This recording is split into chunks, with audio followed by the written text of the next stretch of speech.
네, 안녕하세요. 조준영입니다. 오늘은 트럼프 대통령과 관련된 이야기 너무 많아서 이제 좀 지겹다라고 하시는 분도 계시겠지만, 오늘 말씀드릴 사항은 약간 뭐라고 해야 되나요? 끝까지 한번 파본다? 뭐 이런 이제 후속 취재 뭐 이런 정도로 생각하시면 되겠습니다.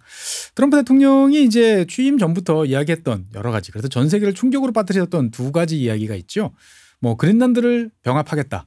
그 다음에 뭐 파나마 운하 다시 가져오겠다. 등등과 관련된 이야기를 했습니다. 그리고 그 이후에 이제 너무 많은 이야기, 특히 뭐 관세, 뭐 여러 가지 이야기를 하고 있다 보니까 이제는 사실 찾아보기가 조금 쉽지 않은 이제 그런 면이 있는 거죠. 그래서 오늘 말씀드릴 주제는, 자, 파나마 어떻게 되고 있나, 그 다음에 그린란드 어떻게 되고 있나, 요 두 사항들을 가지고 한번 이야기를 해보도록 하겠습니다. 먼저 이제 파나마 이야기부터 좀 한번 해보죠. 그 당시에 트럼프 대통령이 이제 파나마 운하가 중국에 의해서 운영되고 있다, 중국인들이 운영하고 있다, 중국군이 뭐 가 있다라고 이야기한 이유는 뭘까요? 여기 보시면은 이제 바다를 이렇게 가로질러 가지 않습니까? 여기가 카리브해 쪽이고 여기가 이제 다른 쪽이라고 생각하면, 여기 있는 항구가 두 곳이 있습니다. 이쪽이 이제 발보아라는 항구가 있고요. 여기 크리스토발이라는 항구가 있습니다. 지금 화면에 보이시면 뭐 다 비슷비슷한 컨테이너 좀 있고 뭐 갖다 놓는, 어떻게 보면 규모로 보면은 뭐 그렇게 아주 큰 항구 같지는 않다 정도 생각이 돼볼 수 있습니다만, 어떻든 간에 파나마 운하의 양쪽 끝을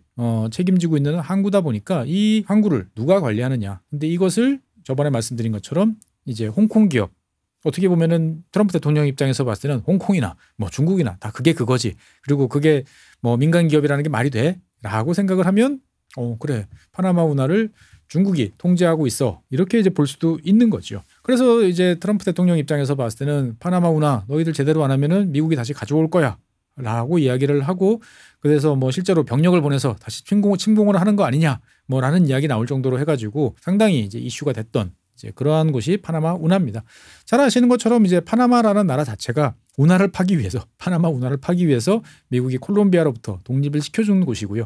그 다음에 이 파나마 운하 자체는 미국이 많은 돈과 희생을 치러가면서 만들었던 그런 운하인 거죠. 그러니까 우리 입장에서 봤을 때는 그냥, 그래, 배들이 이제 미국 동해안으로 수출하려고 그러면 여기로 가는 게 훨씬 나아라고 생각하지만, 미국 입장에서 봤을 때는 미국은 한쪽은 태평양, 한쪽은 대서양이잖아요. 그러니까 양쪽의 군함들을 이동시킬 수 있는 매우 중요한 전략적 시설로 이제 볼 수 있는 거죠. 그러다 보니까 사실 미국이 파나마에 대해서 좀 민감한 것은 그런 면이 좀 있다라고 보시면 되는데, 그러면 이제 트럼프 대통령이 취임한 이래 한 2달 정도 이제 지난 좀 상황인데 어떤 변화가 있었느냐? 파나마 운하와 관련돼서는 큰 변화가 있습니다. 트럼프 대통령 뜻을 달성을 했어요.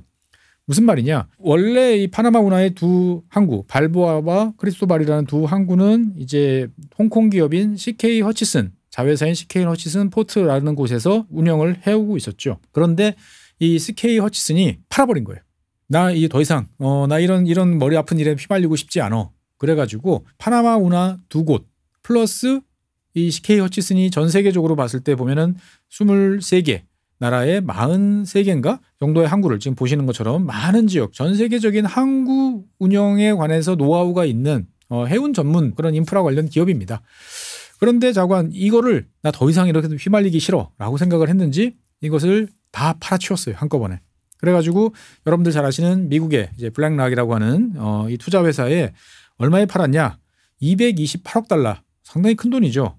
이것을 매각을 했습니다. 그래서 CK 허치슨 입장에서 봤을 때는 전 세계 항구와 관련돼 있는, 그러니까 아까 말씀드린 대로 이 CK 허치슨 자회사, 허치슨 포트라고 하는 회사의 지분을 80%를 가지고 있어요. 그리고 나머지 20%는 싱가포르 국부펀드인 테마섹이 가지고 있는데, 자기 지분 80%를 일괄적으로 다 미국 블랙락에다가 매도를 했다라고 보시면 되겠습니다.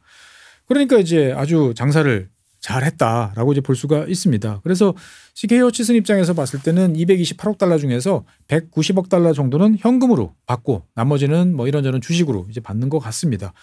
사실 이 CK 허치슨이 지금 홍콩에 상장이 돼 있는데, 이 CK 허치슨은 단순한 아까 이제 항구와 관련된 것은 이제 자회사고요. 여러 가지 회사 이 업을 영위를 하는 이제 그러한 회사입니다. 지금 화면에 보시는 것처럼 CK 허치슨 같은 경우는 말 그대로 우리나라 재벌 생각하시면 됩니다. 통신업도 하고 있고요. 리테일, 소매업도 하고 있고요. 부동산 개발도 하고 있고요. 파이낸싱도 하고 있고, 그다음에 인프라 투자도 하고 있고, 그다음에 교통, 물류, 운수와 관련돼 있는, 그리고 여러 가지 M&A 같은 경우도 전 세계적으로 엄청나게 많이 진행하는, 돈 되는 것은 뭐든지 다 하는 이제 그러한 이제 회사인데, 이 회사가 현재 이제 그동안에 주가가 많이 좀 하락을 했어요. 그러다 보니까 이제 시가총액이 US 달러로 따지면 한 190억 달러 정도가 되는데 한꺼번에 190억 달러를 받았으니까 엄청 이제 많은 돈을 이제 벌게 됐다라고 이제 볼 수가 있겠습니다. 그래서 이제 이 블랙락 같은 경우에 보면은 이제 자체 자기 혼자 참여했냐 그렇지는 않습니다. 블랙락 같은 경우도 GIP라고 하는 이제 민간 인프라 투자 회사가 있는데 여기랑 같이 들어갔고요. 그 다음에 이제 세계 최대 이제 컨테이너 회사인 이제 MSC 여러분들 잘 아시는 그 회사의 자회사인 이제 TIL이라고 하는 이제 해상 인프라와 관련된 투자하는 회사가 있는데 여기랑 같이 들어간 거죠. 그러니까 어떻게 보면은 이 파나마 입장에서 봤을 때는 내가 막 머리 싸매고 고민하는 게 아니고 오히려 자기보다도 이 홍콩의 CK 호치슨이 더 골치 아파가지고 다 팔아치움으로써 한꺼번에 문제 해결 이렇게 됐다라고 볼 수가 있겠습니다. 그래서 이제 이 CK 호치슨이라는 회사 같은 경우는 지금 화면에 보신 것처럼 이 리카싱이라는 홍콩의 백전노장 재벌이 이제 가족과 함께 운영하고 있는 가족 회사입니다. 그래서 뭐 항구, 소매업, 뭐 통신, 뭐 기타 인프라 안 하는 것 없이 다 하고 있는데 이 리카싱 회장 같은 경우는 좀 나이가 거의 100세 가까이 되죠. 엄청 오래 살고 계신 이제 그런 분인데.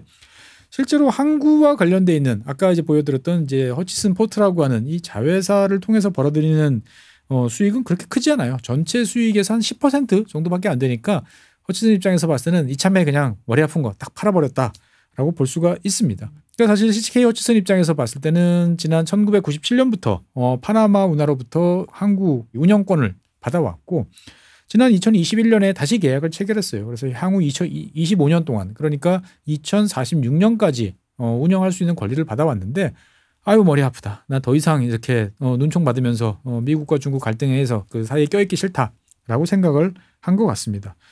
그러니까 이제 이 전체적인 상황을 쭉 종합을 해보니까 트럼프 대통령이 이제 파나마 운하에 대해서 이야기를 하고 있고 특히나 취임사에 대해서 콕 찍어가지고 이 파나마 운하와 관련된 이야기라니까 이 CK 허치슨 입장에서 봤을 때는 상당한 위기감을 느낀 것 같습니다. 그러니까 야 이거 빨리 파는 게 낫겠어 라고 생각을 하고 실제로 이 지금 허치슨이 투자한 CK 허치슨 포트가 투자한 많은 해외 항구에 미국 군함이 주둔하는 경우도 많은데 미 해군도 되게 신경질적인 반응을 많이 보여왔어요.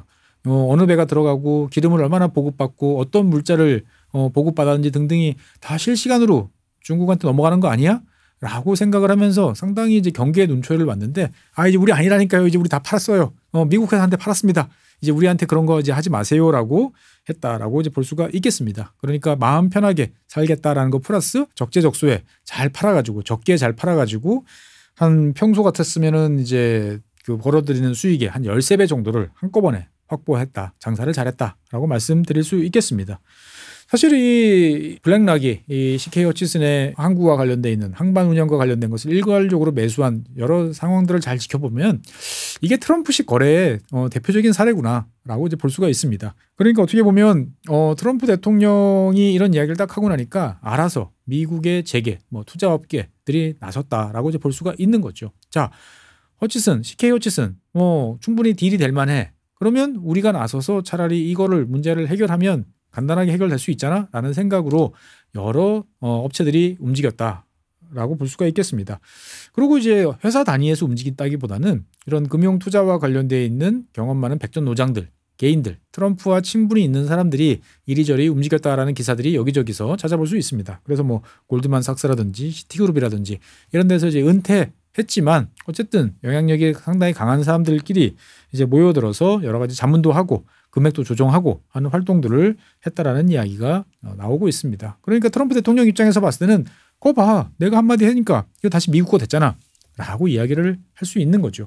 미국 정부 예산 돈 들었습니까? 돈 안 들었어요. 그러니까 어떻게 보면 내가 말 한마디 해서 돈으로 그냥 문제를 해결. 이게 트럼프식 거래 어떻게 보면 트럼프식 지정학 문제의 솔루션 이런 것인가 라고 이제 볼 수가 있습니다. 어쨌든 CK 허치슨 입장에서 봤을 때는 이제 홀가분하게 됐는데 문제는 이제 CK 허치슨 입장에서 봤을 때는 이제 중국 정부로부터 또 상당한 비난과 압박을 받을 수밖에 없는 상황에 직면했다라는 점은 고민 해결은 아직 멀었다라고 볼 수 있는 거죠. 그러니까 중국 당국은 노골적으로 이야기를 해요. 그러니까 CK 허치슨하고 블랙락 사이에 이제 거래가 됐다라는 발표가 난 이후에 미국이 정부 차원에서 비열한 수단을 동원해서 압박을 가했다라고 이제 비난을 퍼붓고 있고요.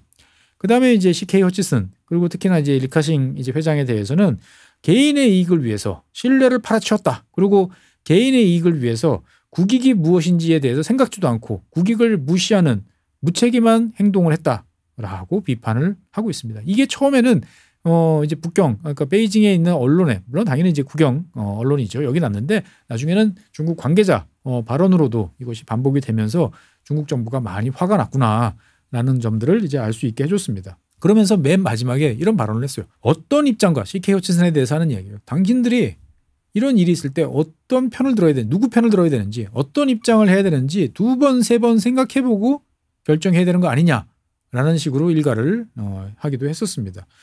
사실 이제 이 리카싱 회장은 시진핑 주석과도 여러 차례 만났고요. 그다음에 중국 공산당 이제 고위층과도 좋은 관계를 유지하려고 여러 차례 노력을 많이 했습니다. 그래서 어떻게 보면은 개별적인 하나하나의 정책을 보면 그렇게 중국 정부가 뭐 척을 세운다든지, 이를테면 중국의 뭐 보안법 이런 거를 홍콩에 이제 적용하는 데 대해서도 뭐 그냥 노프라브룸 하는 태도를 보였어요.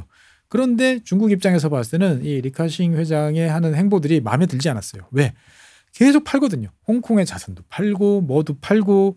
그러니까 어떻게 보면 중국 정부 입장에서 봤을 때는 다 팔고 도망가려고 너 맘대로 안 될걸? 뭐 이런 식으로 이제 째려보고 있었는데 이번에 중국의 입장에서 봤을 때는 전략적 자산으로 이제 볼 수 있는 것까지 낼름 팔아치운 거에 대해서 많이 화가 났다라고 볼 수가 있는 거죠.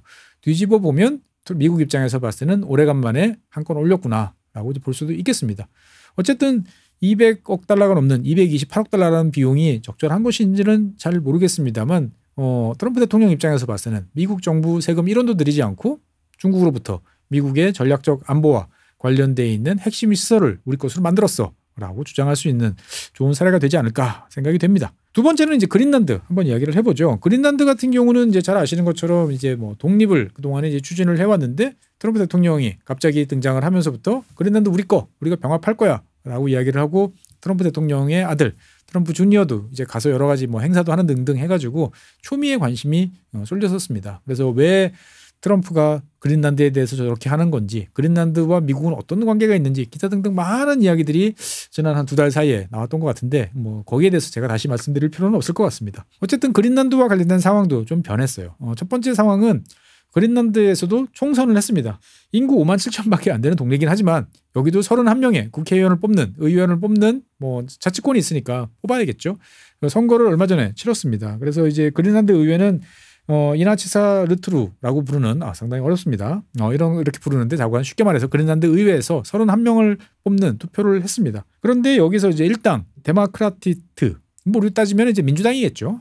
이렇게 볼 수 있는 이 당이 30%로 1당이 됐는데 이 당은 이제 점진적으로 독립은 해야 되지만 너무 급격한 독립은 여러 가지 문제를 나니까 단계적으로 천천히 하자라는 주장을 내세웠는데 이 당이 1당이 됐어요. 이 당은 보통 이제 친기업, 하지만 또 사회적으로 보면 또 자유주의 뭐 이런 것을 좀 내세우는 그런 정당인데 어쨌든 1당이 됐으니까 그린란드 독립이 급박하게 진행될 것 같지는 않다라는 견해들이 좀 많아지고 있습니다. 하지만 이제 빠른 독립, 그리고 이제 미국과의 긴밀한 관계, 어떻게 보면 미국 입장에서 봤을 때는 이 당이 됐으면 좋겠다 하는 모색하는 날레라크라고 하는 당이 있었는데 이 당이 2당 24% 득표로 이제 2당이 됐고요. 그 다음에 원래 우리가 이제 지금까지 보고 있던 그린란드 이제 원주민들 그 위주로 이제 구성되어 있던 이 여당, 집권 여당 연정이죠. 아타카티 타르 하고 시우무트 두 당 같은 경우가 각각 24%, 15% 해가지고 3등, 4등 이렇게 됐다라고 나와 있습니다. 그러니까 어쨌든 간에 이제 뭔가 독립과 관련되어 있는 페이스가 조금 한번 숨 고르고 좀 들여다보자라고 가는 것 같고요. 그 다음에 이제 이런 선거를 통해서 이제 여러 가지 조사들이 많이 이루어졌죠. 5만 7천 명밖에 안 되니까 뭐 조사를 해보면 뭐 얼마든지 할 수 있습니다. 그래서 미국과 병합이 되는 게 맞냐, 여기에 대해서 찬성하느냐에 대해서 여러 가지 여론조사, 설문조사들이 이루어졌는데 여기에 대해서는 85%가 반대하는 것으로 지금 나와 있어요. 뭐 정식 국민투표를 한 건 아니지만 어쨌든 여러 가지 조사를 해보니까 그린란드 주민들은 미국으로의 병합은 원치 않는다 정도로 정리를 해볼 수 있을 것 같습니다. 그러니까 이제 트럼프 입장에서 봤을 때는 정말 강제로 힘으로 이제 뺏어와야 되나라는 생각을 이제 할 수가 있는데 미국 관계자들이 지금 끊임없이 그린란드를 이제 방문을 하고 있습니다. 그래서 당장 지금 이제 3월 마지막 주에서도 JD 벤스 미국 부통령이죠. 비롯해가지고 그 국가안보 보좌관, 그 다음에 에너지 장관 뭐 등등 해가지고 군인, 뭐 주요 부처 장관 등등 해가지고 이 사람들이 비공식 방문을 합니다. 그래가지고 이제 부통령이야 왜 가느냐라고 하니까 여기 우리 미군 기지 있잖아. 내가 한번 둘러보려고 라고 이야기를 하는데 비해서 나머지 사람들은 왜 오지? 라고 그랬더니 뭐 개썰매 타려고 우리 좀 나 좀 쉬려고 뭐 기타 등등 말도 안 되는 핑계를 대고 있어가지고 또 좀 빈축을 사고 있기도 합니다만 어떻든 덴마크와 그린란드 입장에서 봤을 때는 상당히 부담스러운 거죠. 끊임없이 계속 미국 고위 관계자들이 와가지고 이런저런 이야기를 하고 가고 있고 마치 자기 땅인 것처럼 왔다 갔다 하는 모습들을 보니까 마음이 편치 않을 것 같습니다. 어쨌든 덴마크 입장에서 봤을 때는 최근에 미국이 덴마크가 수용할 수 없는 그러한 조건들을 무지막지하게 압력을 가하고 있다. 이건 좀 부당하다라고 이제 불평을 털어놨는데 그 불평을 털어놓자 말자 그냥 JD 벤스 부통령을 비롯한 사람들이 우르르 이제 그린란드를 방문하면서 너 말은 중요한 게 아니야라는 식으로 노골적으로 무시하는 모습을 보여준다라고 볼 수가 있습니다. 어쨌건 이제 그린란드 그리고 이제 파나마 두 건을 보면 저는 그런 생각이 들어요. 일정 부분 트럼프 대통령의 의도가 먹히고 있다. 역시 뭐 최강 세계에서 최강국 미국이 이런 식으로 나오니까 거기에 맞춰서 상황이 돌아가는구나라고 이제 볼 수가 있습니다. 다른 한편으로 보면 트럼프식 전통적인 트럼프식 일처리 방식이 역시 가동이 되는구나라는 것도 확인할 수 있는 거죠. 그러니까 뭐 국가 간에 정식의 라인을 통하는 그런 거라기보다는 사적 네트워크, 돈 많은 사람들 이런 네트워크들을 활용을 해가지고 문제를 해결하는 그러한 점이 또 가동이 된다는 것도 재미있는 점인 것 같습니다. 그러니까 이제 파나마 운하 같은 경우는 당장 투자, 수익 이런 관점에서 봤을 때 뭔가 해볼 만한 일이다라고 볼 수 있는 거죠. 전 세계 40개 항구 정도를 갖고 오면 돈 벌 수 있다. 라고 생각하니까 얼마든지 돈을 내는 민간 자본가들을 동원을 한 거죠. 그에 비해서 이제 그린란드 같은 경우는 미국이 내세울 만한 이제 그러한 투자나 이 카드가 아직까지는 구체화되고 있지 않은 거죠. 그러니까 뭐 아직까지 빙하 밑에 있다든지 빙산 때문에 뭘 하기 어렵다든지 그러니까 한 100년쯤 지나면 할 수 있는 그런 상황이다 보니까 미국 입장에서 봤을 때도 자본가들이 돈이 있는 미국 자본이 선뜻 들어가기는 부담스러운 거죠. 그러니까 이제 트럼프 입장에서 봤을 때는 계속 이제 그 햇빛보다는 바람으로 계속 압박을 강화하는 정책을 펼치고 있다라고 이제 볼 수가 있겠습니다. 실제로 그러면은 이제 그린란드와 관련돼서는 그러면 군사력을 동원하는 거냐? 뭐 정말 한 줌밖에 안 되는 덴마크야. 미국이 밀면 그냥 밀릴 수밖에 없는 상황인데 글쎄요. 과연 이제 이렇게까지 해서 나토, EU, 유럽을 압박할 필요가 있겠는가라고 생각해 보면 그 가능성은 높지 않을 것 같습니다만 뭐 얼마 전에 이제 드러났었죠. 뭐 이제 시그널 게이트라고 그럴까요? 뭐 예멘 후티 반군 이제 공격과 관련돼서 단톡방이 이제 시그널에 만들어졌는데 거기 갑자기 언론인 한 사람이 이제 난데없이 그냥 같이 끌려 들어간 거죠. 그런데 거기서 이제 막 여러 가지 이야기를 하는 거를 이제 특종을 이제 했는데 거기서 보면 이제 JD 벤스 같은 경우는 정말 유럽을 싫어하는구나라는 걸 알 수 있습니다. 그러다 보니까 실제로 이제 그린란드 문제 JD 벤스가 알아서 해라고 그러면 정말 군대 동원하는 거 아니야?라는 생각도 해볼 수 있습니다만 당장 뭐 그럴 가능성까지는 별로 없겠다라는 생각이 좀 듭니다. 그러면 어떻게 할 거냐? 아까 이제 말씀드린 것처럼 뭐 이런 고위 관계자들, 뭐 미국 정부 관계자들이 끊임없이 그린란드를 왔다 갔다 하는 거죠. 내 집 드나들듯이 다녀가는 거고 그냥 내 동네에서 이야기하는 것처럼 막 발언하는 거죠. 뭐 미국 기지가 있고 사실 미군 기지는 미국이 동의하는 한 미국이 나 나갈래라고 이야기하지 않는 한 영구히 있을 수 있는 그런 기지예요. 그러다 보니까 어떻게 보면은 그냥 기정사실화하는 거죠. 이건 되게 중국이 되게 잘하는 거잖아요. 기정사실화하는 거. 슬금슬금 밀어가지고 내 거인 것처럼 야 너 그동안에 그러면 불만 있으면 진작 이야기를 하지 왜 지금까지 가만히 있다가 지금 이야기를 해? 그렇지 않아? 라고 이야기를 하면서 내 거를 만드는 그 전략을 어떻게 보면은 트럼프가 그린란드에 쓰는 건가? 라는 생각도 듭니다. 어떻든 우리 뉴스에서는 잠시 원체 새로운 큰 뉴스들이 많다 보니까 뒤로 밀리고 있습니다만 이런 식으로 트럼프의 관심, 트럼프가 이야기했던 발언들의 그 후속 작업들은 이루어지고 있고 일정 부분 성과를 내고 있다라고 볼 수가 있겠습니다. 끊임없이 새로운 이야기들을 계속 하다 보니까 그 의도가 무엇인지에 대해서 우리가 분석하고 예측하고 평가하는 것도 중요하지만 그 이후에 진짜로 어떻게 되는 건지 한 번씩 따져보면서 챙겨보는 것도 중요할 것 같아서 오늘은 트럼프 대통령이 처음에 이야기했던 그린란드 그리고 파나마와 관련된 이야기들을 챙겨봤습니다. 앞으로도 기회 될 때마다 종종 이런 시간을 가지면서 한 번씩 어떻게 되고 있는지 후속 작업들을 챙겨보는 그런 기회를 갖도록 하겠습니다. 네, 오늘 준비한 파나마 그리고 그린란드 준비사항은 여기까지고요. 다음 시간에 새로운 내용으로 여러분들 찾아뵙겠습니다. 감사합니다.